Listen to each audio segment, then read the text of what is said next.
महापालिकेचे अधिकारी आपल्याला त्रास देण्यासाठी आपल्या कार्यालयावरही कारवाई करणार असल्याचं गोपाळ शेट्टींनी म्हटलंय।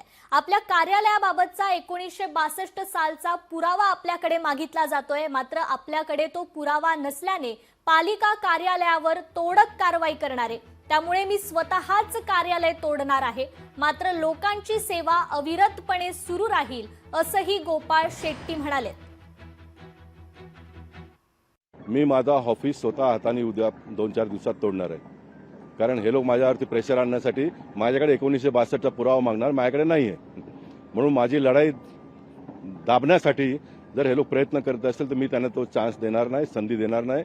माझा स्वतःचा 33 वर्ष चाललेला ऑफिस झोपडीचा स्वरूप आहे, त्याला ते तुम्ही एकदा शूट करा।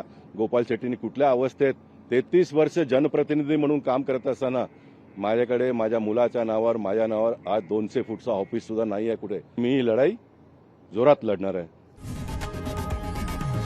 लोकशाही मराठी ऐका, पहा, जागरूक रहा।